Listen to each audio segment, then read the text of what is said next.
Reka tugusuhuze twifurize ibihe byiza wowe udukurikiye umunsi ku wundi ku rubuga rwa Rwanda Burundi Updates n'amakuru agezwe muri kano kanya.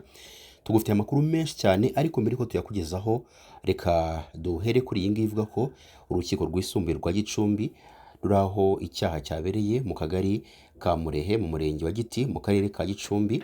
Ku wa mbere rwaburanishije mu ruhame urubanza ubushinjacyaha buregamo umugabo w'imyaka 30 y'amavuko ukekwaho icyaha cy'ubwinjiracyaha bw'ubwicanyi, aho yategeye umugore we mu nzira akamutemagura akamusigaza ko yapfuye. Icyaha akurikiranyweho yagikoze tariki 18 z'ukwezi kwa munani 2025 ubwo yategeraga umugore we mu nzira kuko yari yarahukaniye iwabo kubera amakimbirane bahoranaga, akamutemagura akoresheje umuhoro, nyuma akamukururira mu nzira zaraho hafi aho rero yabikoreye. We rero yamusize azi ko yapfuye. Mu rubanza uregwa yemera icyaha avuga ko yabitewe n'uburakari bw'uko umugore we yari yaramusize akajya iwabo, asobanura ko ataragamije kumwica. Urubanza rwapfundikiwe ruzasomwa tariki 18 z'Ugushyingo 2025 saa 9 z'amanywa nk'uko tubikesha ubushinjacyaha bukuru. Icyaha cy'ubwinjiracyaha cy'ubwicanyi akurikiranyweho giteganywa kandi kigahanishwa ingingo ya 21 ndetse n'107 itegeko nimero 38 akarongo kaberamye rya 2018 ryo kuwa 30 z'ukwezi kwa munani 2018 riteganya ibyaha n'ibihano muri rusange. Ku yandi makuru twaguteguriye, urukiko rwisumbuye rwa Gicumbi ruri aho icyaha cyabereye mu kagari ka Karenge umurenge wa Bukure akagari ka Gicumbi mu karere ka Gicumbi. N'ubundi rero kuri uyu wa mbere rwaburanishije mu ruhame urubanza ruregwamo umusore w'imyaka 28 y'amavuko akekwaho kwica nyina umubyara. Icyaha akurikiranyweho bivugwa ko yagikoze tariki 15 Nzeri 2025 ubwo mama we yasohokaga mu nzu agiye guha ubwatsi amatungo. Uyu musore rero agahita afata igiti akakimukubita inshuro nyinshi zigera kuri ebyiri zirenga ebyiri, agahita yikubita hasi agapfa. Mu rubanza yahakanye icyaha akurikiranyweho agasobanura ko atazi uwamwishe nk'uko iyi nkuru tuyikesha ubushinjacyaha bukuru ibivuga. Ni mu gihe mu ibazwa rye haba mu bugenzacyaha ndetse no mu bushinjacyaha yemeraga icyaha, asobanura ko yabitewe n'uko mama we n'abavandimwe be batamwiyumvamo cyangwa se bamwangaga. Ubushinjacyaha bwamusabiye igihano cy'igifungo cya burundu ahashingiwe ku ngingo y'107 y'itegeko nimero 68 akarongo kaberamye ryo ku itariki 2018 ryo ku itariki 30 z'ukwezi kwa munani 2018 riteganya ibyaha n'ibihano muri rusange. Urubanza rwapfundikiwe ruzasomwa tariki 18 Ugushyingo 2025 saa 9 z'amanywa. Naho polisi y'u Rwanda yemeje ko Iraguha Clement uzwi cyane nka Mwarimu Clement kubera kwigisha abantu gutwara imodoka binyuze ku mbuga nkoranyambaga yapfuye nyuma yo kwiroha mu kiyaga cya Muhazi. Umuvugizi wa polisi mu mujyi wa Kigali CIP Weraris Gahonzire yatangaje ko iby'urupfu rwe byamenyekanye ku mugoroba ku itariki 10 Ugushyingo 2025 ahagana saa 12 z'umugoroba. Yasobanuye ko uwo mugabo yaravuye mu karere ka Gicumbi ajya Rutunga mu karere ka Gasabo ahazwi nka Kingfisher Hotel, aho niho yakodesheje ubwato bwo gutembera mu kiyaga cya Muhazi. Abwira abakozi ko azi kubutwara.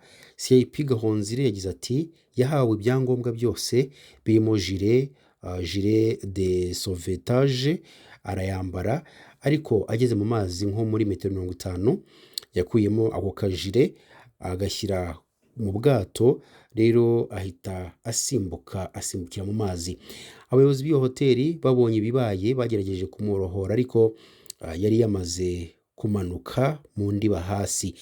Abapolisi bakorera kuri sitasiyo ya Rutunga bageze aho byabereye, ariko kubera ko bwari bwije ubutabazi bwimurirwa mu gitondo cyo ku itariki 11 Ugushyingo.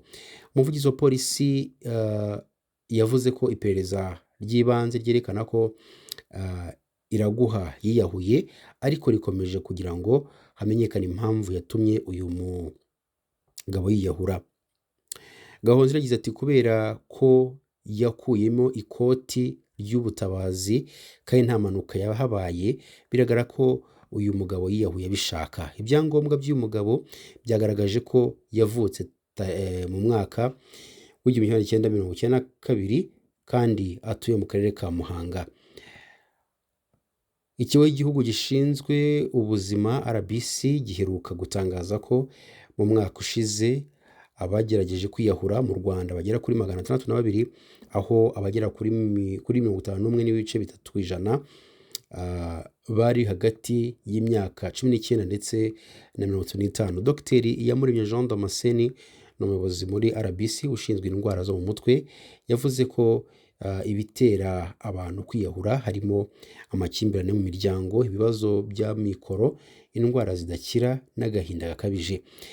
Yagize ati abantu benshi bafite umubabaro w'amarangamutima adasanzwe ariko ntugaragare vuba. Niyo mpamvu kuganira ku kibazo ari ingenzi.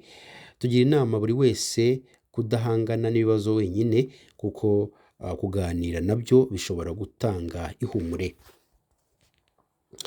Naho ku yandi makuru twaguteguriye muri gitondo, ariko kubera ko bwari bwije ubutabazi bwimurirwa mu gitondo cyo ku itariki 11 Ugushyingo.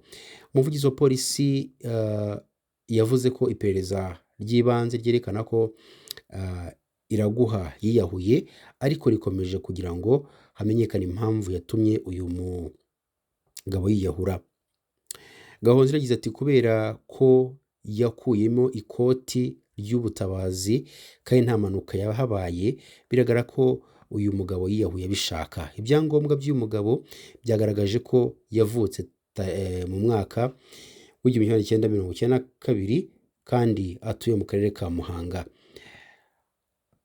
Ikigo cy'igihugu gishinzwe ubuzima RBC giheruka gutangaza ko mu mwaka ushize abagerageje kwiyahura mu Rwanda bagera kuri 602, aho abagera kuri 51.3% bari hagati y'imyaka 19 ndetse na 35. Dr Iyamuremye Jean Damascene ni umuyobozi muri RBC ushinzwe indwara zo mu mutwe, yavuze ko ibitera abantu kwiyahura harimo amakimbirane mu miryango, ibibazo bya mikoro, indwara zidakira n'agahinda gakabije. Yagize ati abantu benshi bafite umubabaro w'amarangamutima adasanzwe ariko ntugaragare vuba. Niyo mpamvu kuganira ku kibazo ari ingenzi. Tugira inama buri wese kudahangana n'ibibazo wenyine kuko kuganira nabyo bishobora gutanga ihumure. Naho ku yandi makuru twaguteguriye muri gitondo,